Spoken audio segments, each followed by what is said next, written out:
My name is Mark Hobart. I'm a catastrophist. And what I'm presenting today with the help of my colleague Cola here is video number 11, which is how God thinks. Clues about that. If you believe in God, that's fine. If you don't, then just consider this about how the forces of nature gravitate toward efficiency and conservation of resources. These are my references. I'll be referring to them throughout the presentation. And these slides will be available at the end. Catastrophic thinking is the formation of policies. It should be based on wisdom. Wisdom of God's thinking is reflected in creation, the foundations of all thought. And I have 6 observations. And number 1 is that God is the master of illusion. Creation is mostly space. God uses incredibly small amounts to make up everything, both on the macro level in the universe and on the subatomic micro level. First, the macro level. The light of the stars fills the skies, yet some of them are close, only millions of years away, millions of light years, and others are dozens of millions of light years away. Most of the light that we see was emitted thousands or millions of years ago, but is only now reaching our eyesight. Our home universe is estimated to be 13.8 billion years old. It began with a big bang from a point of singularity. More about that later. Our home observable universe is now 93 billion light years across. The math does not add up. Something is wrong with our theories. Now, they suggest that perhaps it's dark matter, some form of dark energy that allows for the universe to be 93 billion light years across if it came from a point of singularity only 13.8 billion years ago. So the universe is becoming nothing. It's flying apart. They estimate 73 kilometers per second per megaparsec. Some of the universe is beyond what we can observe. The other type of illusion that God creates is on the subatomic level.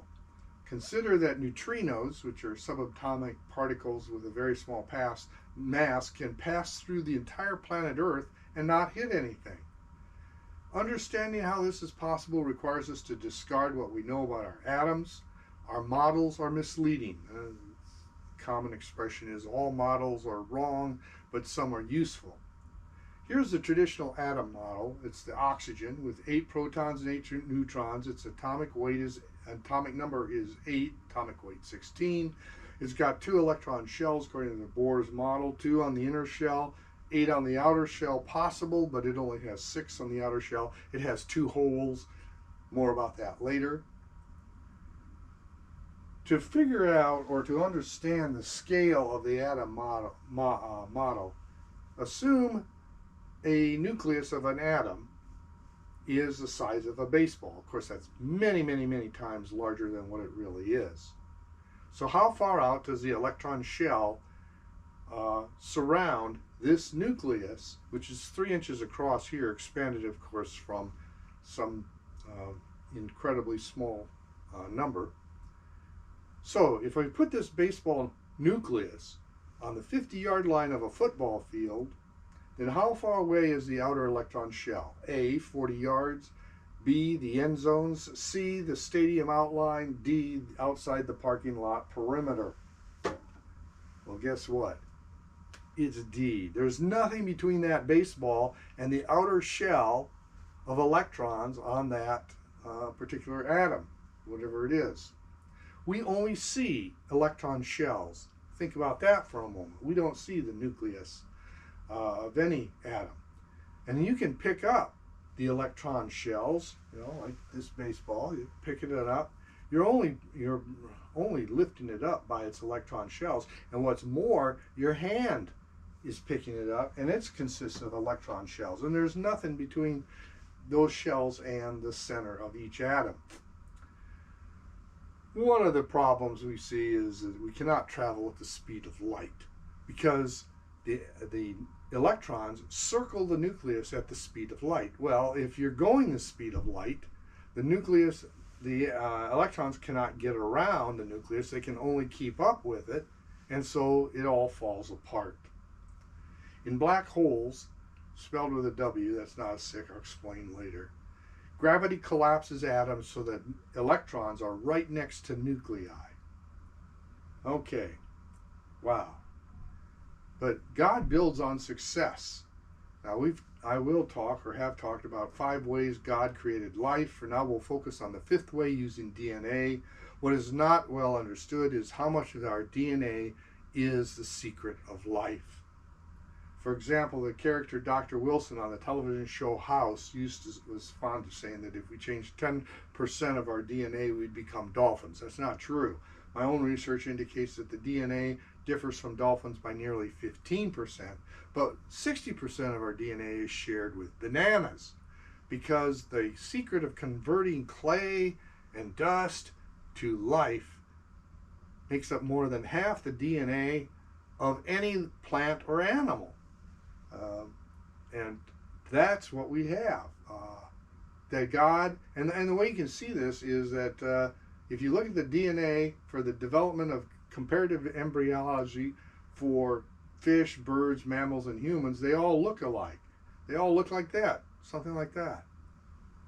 Species embryo development will show that God uses the same template to create all life, not only all life at the moment of conception, but for a little while afterwards, and then it breaks.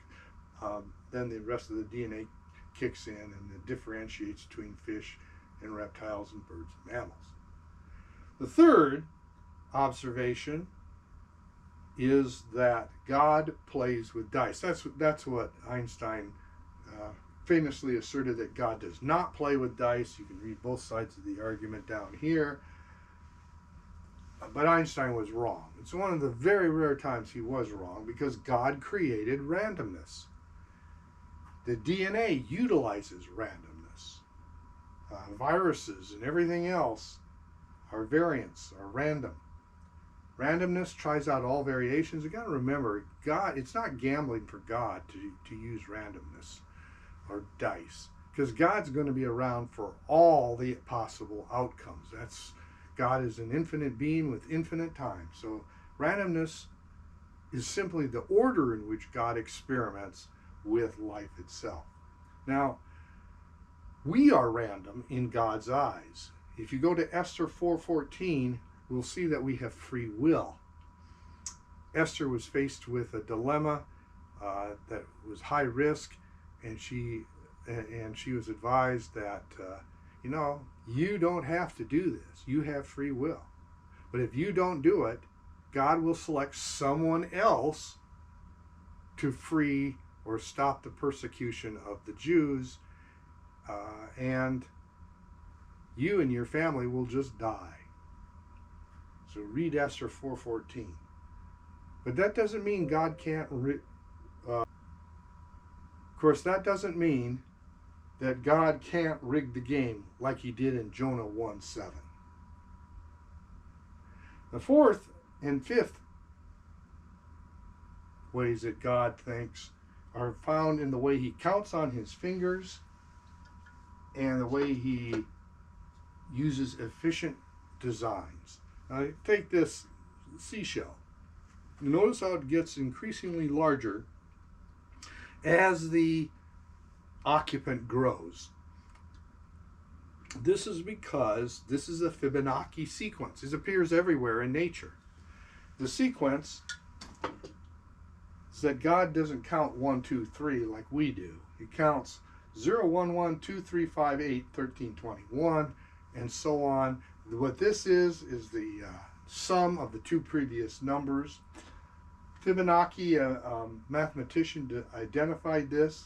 Not only is the seashell an example, but our architects have figured out that the golden ratio of 1 to 1 to 6, or the golden angle of 137.5, is the most efficient and it appears again and again in nature, in flowers and pine cones and pineapples and hurricanes and galaxies. The other is that God is economical. Both of these are found in the Mathematical Maze book. Mandelbrot, look how recently he lived. 1924 to 2010, proposed the theory of fractals. If you divide God's creation into parts, the parts or fractions are all alike. If the pattern works, why change it? That's why all the leaves on the tree look alike, because they're all fractals. They're the same design over and over again. Fractals are everywhere, not only in the spirals of seashells, snowflakes. All snowflakes are different, but they all use the same structure. The sixth way that God thinks is that he recycles. The secret to creation is destruction. Extinction of dinosaurs led to the emergence of mammals. Plate tectonics destroys whole continents so new ones can form. The life and beauty of the earth and creation comes from volcanoes, earthquakes, tsunamis, cosmic collisions, starbursts. The water cycle uses the same water over and over again. So the conclusions are that there are 6 clues as to how God thinks. They're good hints as to how we should think. Most of the substance in thinking is in the outline, like our atoms and like our universe. God builds on what works. Think of all the possibilities. Look for efficient patterns. Emphasize economical design, and recycle. Be sustainable. There's the essentialconceptsinc.com is a website. The YouTube channel is Caveat Mind. Please support my efforts to become essential. Like, subscribe, comment, and share. Thank you. There's the trademark and caveat, but I encourage you to share this and give me credit for it so that more and more people come to these lectures. And I'll end every lecture, every video, the same way, with a prayer for someone who shares these ideas. Please share, but give credit. And then I'll end every video the same way with a prayer for peace. Thank you.